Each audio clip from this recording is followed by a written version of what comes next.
Again, there's a few chapters in the Bible where we just mention the chapter, and you know what that chapter is all about. If I say 1 Corinthians 13, most likely, the great chapter of love.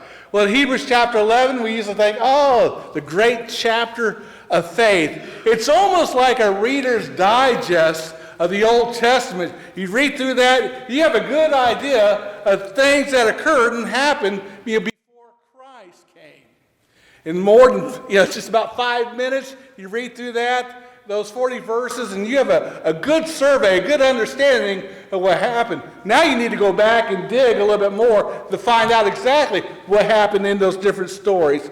So each name that is read, it's obvious the writer wants us to understand and wants us to know that faith is possible for any of us.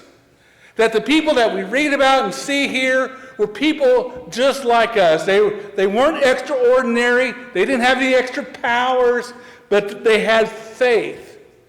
Faith in God. And that's what the writer wants us to understand. It wants us to really understand that the one who pleases God, the one who has that faith, again, is able to overcome. They're able to endure. They're able to, again, with their faith, see God and please God in these things. So there's a couple things I think are worth noticing as we go through this chapter. Again, just as a quick primer, back up a little bit to the end of chapter 10, because in the end of chapter 10, he's setting up chapter 11. Again, he's writing to these Jewish Christians who are going through some difficult times that we talked about during the time of Nero, that he was putting great persecution on these Christian believers. So it comes down to, the context of everything is here in chapter 10. Again, verse 32, we pick things up. And he says, "Now remember the earlier days after you received the light." So after you became a believer, a Christian, when you stood your ground, you held your ground in a great contest of suffering. So there he's talking about they're going through a tremendous amount of suffering for their faith, but they stood their ground, but they held on. He says sometimes you were publicly exposed to insult and persecution. At other times you stood side by side with those who were being persecuted and being treated in the same way. And you sympathize with those in prison. So some have been in prison because of their faith. But you yourselves, you joyfully accepted the confiscation of your property.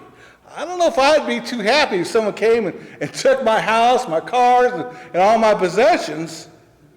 But he said they joyfully did it because of their faith, because of their belief in Christ. And he says the reason why that they were able to do it joyfully is because you knew that you yourselves had better and lasting possessions. They understood that there was more to life than this physical realm, than our house, our cars, our material things. We have something better waiting for us. And again, in chapter 11, he'll hit on that a couple more times. That they understood that there's more to come. There's that hope that we have, and that hope that will not disappoint us. So he says, don't throw away your confidence because it will be richly rewarded. You need to persevere so that when you've done the will of God, you will receive what has promised to you. For just a little while, he says, he who is coming will come and will not delay. But my righteous one will live by faith, living by faith. And if he shrinks back, I will not be pleased with him. But we are not of those who shrink back and are destroyed, but those who believe and are saved. So again, he's trying to encourage us that we're not of those that are shrink back. Because those who shrink back, they're going to be destroyed. But those who keep the faith, who are living by faith, they're going to preserve their soul. They're going to be saved, they're going to have that great reward. So he's writing them and reminding them of what they have in Christ. And so here he says that you will have that victory because that faith has become a way of life for you. You're living by faith. You're not living by sight, but by faith. And so they have, again, as key context, for them, by faith, they said, it's impossible to please God without it. For whoever would draw near to God, he says again, you must believe that he exists. Again, having that belief in God, and also believe that he rewards those who seek him. And again, and that ties back in there with chapter 10, that he's going to reward those. He's going to bless those who have that faith. So that becomes kind of the whole structure of this chapter, living by faith, having that belief in God. And so he gives that description of faith there in verse 1 of chapter 11. Again, that faith is being sure of what we believe and what we hope for, and certain of what we do not see. He said, and this is why the ancients were commended. So that whole description of faith is being sure of what we hope for, and certain of what we do not see. And so that becomes that anchor, their solid ground that they're standing on. And then he now begins a whole list of those who were living by faith. Illustrations of faith from those in the Old Testament. We see there's 17 people named. He goes from there in verse 2 through verse 7, talking about the creation. That we believe that God created, that the universe is formed at God's command. He spoke it into existence. And then he talks about, Cain and Abel and their situation. And then he moves down to verse 8. He begins to talk about the history between the Egyptian bondage, from the flood to the Egyptian bondage. And then he goes from the time of bondage and release all the way through the prophets. And then he kind of takes a break and kind of explains or summarizes things a little bit. And then he goes through some of the situations that these folks were in. Some were extreme tests, some were lengthy tests. Others, again, was the emphasis on their endurance, able to hold on. And then we see some applications of their faith. And so that's kind of a quick overview of some of those things. And a couple topics worth remembering. Again, faith is not something that stands off by itself. It has that relationship between the individuals and God, and having that individuals that have that faith to God. So faith, as it relates to people, sometimes we wonder, is it just a certain type of person? Is it a particular history they have in their lives? But we see, you go through, there's a great variety of people. There's some people, if you would ask me about so-and-so, it's like, there's no way. But God was able to use these people in all these different situations. We see, Abel was a farmer, and yet he offered a good sacrifice to God. Noah, he was a farmer, just an everyday guy, but yet God turned him into a shipbuilder. Joseph was, kind of a smart-mouthed teenager a little bit, but all of a sudden a politician. He becomes the Egyptian prime minister who started out as a slave and a prisoner with a record. And God used him. Rahab, again, in her life as a harlot. And then some of the prophets, the judges, Gideon and Barak and Samson and Japheth, God was able to use all of them. A young teenage boy, David, a shepherd, becomes a king and a songwriter.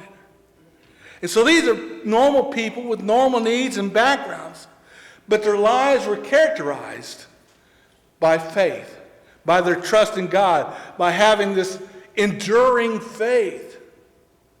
And again, that's something that all of us can have in our life. We can have that faith. We can have that trust, that belief that God is going to reward, that God is faithful, that God keeps his promises for those who seek him. those who desire to have that relationship with him. And so, there's no special record that's necessary. These men and women in this hall of faith, were they perfect? No way. They all had their blemishes. They all had their faults. And you kind of wonder, we might be a little tougher on them than God was. Noah, after the flood, what happened? He became drunk and was ashamed to his family. Abraham, the father of faith, did he ever stretch the truth or change the truth? Lie a little bit to save his life, and often at his wife's expense? I bet they had some talkings afterwards on some of those experiences. But Abraham was used by God. Again, he's a father of faith. Sarah, when she heard that she was going to have a baby at her age, she laughed. Jacob, he was a little deceitful, a swindler. Moses, he was a murderer and he tried to hide an Egyptian body. Again, we talked about Rahab and Samson. He had some uncontrollable desires, didn't he? But all these people believed God. They believed that he existed and he was involved in the situations that they faced, and they trusted in him and not themselves. So faith, again, we look at some of the people and some of the circumstances that the folks dealt with. Again, looking back through this chapter, again, Hebrews chapter 11, we discover a couple different things. Most often, the odds. Was it always in their favor? No. Oftentimes, it was overwhelming, unbelievable. Thinking back, the days of Noah, what's the odds that a flood was going to happen? Did it flood a lot back in those days? It hadn't even rained yet. But yet, Noah, when he was warned about this coming storm, about the destruction, of things that said had not yet been seen, it says, in holy fear, he built the ark to save his family. That's there in verse 7 of chapter 11. So when he was warned about things not even seen before, he trusted God and was faithful and built the ark. Then Abraham, what's the odds of a man, up in the country of Ur, all of a sudden just sent out to go find a new home, a new place to live? It says, he was called by God to go to a place, and he obeyed. And like most guys, he had no idea where he was going. But that's there in verse 8.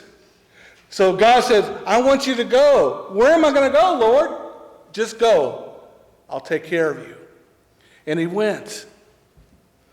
Again, the odds of a 90-year-old woman conceiving against nature, but she believed and had the baby. Again, the odds against a body of water, parting and opening up so the Israelites could cross the Red Sea. Unbelievable. Overwhelming odds. But they believed and they went and the waters parted. The odds of Joshua and the Israelites marching around the city to make the walls fall down, it's unthinkable. Unthinkable. But they obeyed and they marched around 7 times on that last day. So in spite of the odds, the people of God lived by faith. They obeyed. And look at in chapter 11, verse 32 through 34. It says, by faith they conquered kingdoms. They performed acts of righteousness.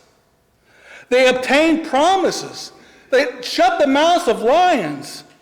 They quenched the power of fire. They escaped the edge of the sword. From weaknesses they were made strong. They became mighty in war and put foreign armies to flight. By faith. Living by faith. And yet you think about their lives, on some of them, the outcome wasn't always pleasant.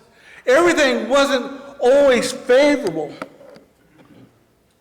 And one day, we don't understand some of the things that we're going through and enduring. But our earthbound eyes, we cannot see as God sees. At best, we kind of got the blurry pictures. And so we need to realize again that faith doesn't change our circumstances. We're going through that tough time. We're going through that challenge.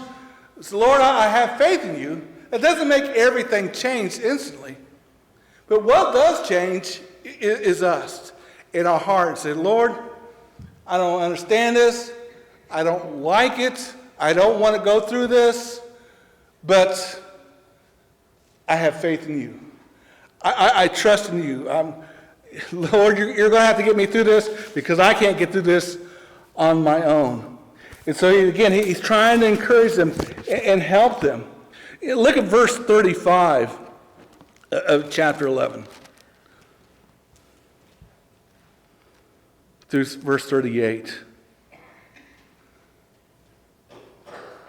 So the women received back their dead. They raised to life again. Others were tortured and refused to be released so that they might again gain a better resurrection. Some faced jeers and flogging, while still others were chained and put in prison. They were stoned. They were sawed in two. They were put to death by the sword. They went about in sheepskins and goatskins, destitute, persecuted, and mistreated. The world was not worthy of them. They wandered in deserts and mountains and in caves and holes in the ground. Those people had faith. They had that trust. It didn't change their situation or their circumstances. They still had to go through. They still endured. But we see that God rewards them. God will bless them. I don't know if you ever heard the story, I think several years ago, I might have mentioned that the background to the song, I Have Decided to Follow Jesus. It was a story of a Welsh missionary going to a town in northeast India that was known to be people of headhunters. Here's just a short little clip that kind of describes the background of this song. Let's watch. In 1904, a revival swept across Wales. God made himself known in a very special and personal way. After the revival, a Welshman ventured halfway across the world to India, and he trekked up the mountains towards a remote village in the east. He was told to go back. The tribe in that village are famously violent, but the Welshman ignored the warnings, because even these savage headhunters should have the opportunity to hear about the mercy of God. One tribesman and his family heard the gospel and received Jesus as their Savior. The good news was too good to keep to themselves, and they shared the gospel with others in the tribe. The chief was very angry, and he had the tribesman and his family dragged before the village. Stop following Jesus, the chief demanded. The tribesman replied, No, I have decided to follow Jesus. I am not turning back. The chief was furious and killed the tribesman's children. Stop following Jesus, the chief insisted.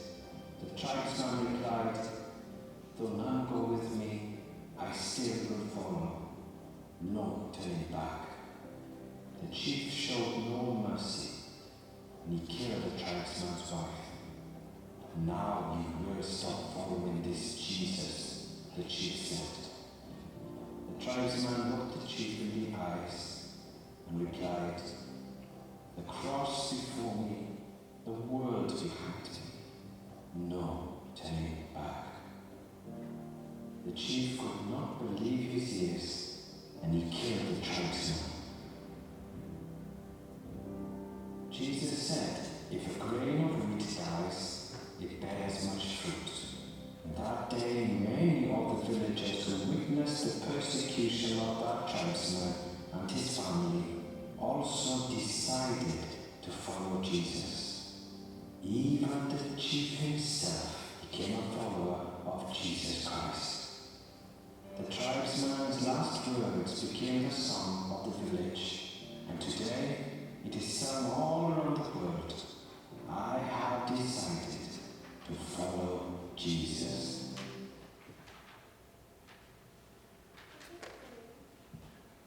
So our faith becomes a convictor. It convicts us to hold on and to endure. But also, others watching us live and seeing our faith will help convict them in the belief of God that Jesus is our Lord, that he is a waymaker. He makes a difference in our life and in our faith. So as we think again about our faith and how it relates to God, again, verse tells us, verse 6, that without that faith, it's impossible to please him. Again, another verse worth noting here is found in verse 16. Again, God is not ashamed to be called their God. It says here in chapter 11, verse 16, referring back, he says, instead they were longing for a better country, a heavenly one. So those people, again, who were enduring these things, they weren't looking at the here and now. They realized there's something better. So instead they were longing for a better country, a heavenly one. Therefore God is not ashamed to be called their God, for he has prepared a city for them. So God has prepared a place for them, a heavenly place. So our faith in God, it brings pleasure to him. He's pleased in him. But also, again, it gives honor to him. And so as we think, again, as faith relates to us, again, that God uses our life as a testimony. And again, we're able to share his love and talk about what God's love has done for us. And it also becomes, a truth for remembering. Again, faith isn't a substitute for wisdom and common sense, that we still have to be careful in all that we do and live by him. That those in the Old Testament times, again, God spoke to them verbally, and whereas today we have the written word. And so faith, again, it has a way of changing us, transforming us, and penetrating us, and it begins to affect all areas of our lives. Our finances, our attitudes, our ideas, our trials, our home life. And so, that faith. And so I want to encourage us to remember to live by faith and not by sight. And so we have God who is faithful. He loves us and cares for us. And so if we can pray for you, encourage you in any way, again, we have our prayer cards. I forgot to mention that at the beginning. So if you have any areas that you could use some extra prayer in, we'd love to pray for you. Or if you're ready to decide to follow Jesus and you'd like to be baptized into him, we can help you any way we can, because God is faithful. He has that faithful love for us. So let's stand and sing Faithful Love.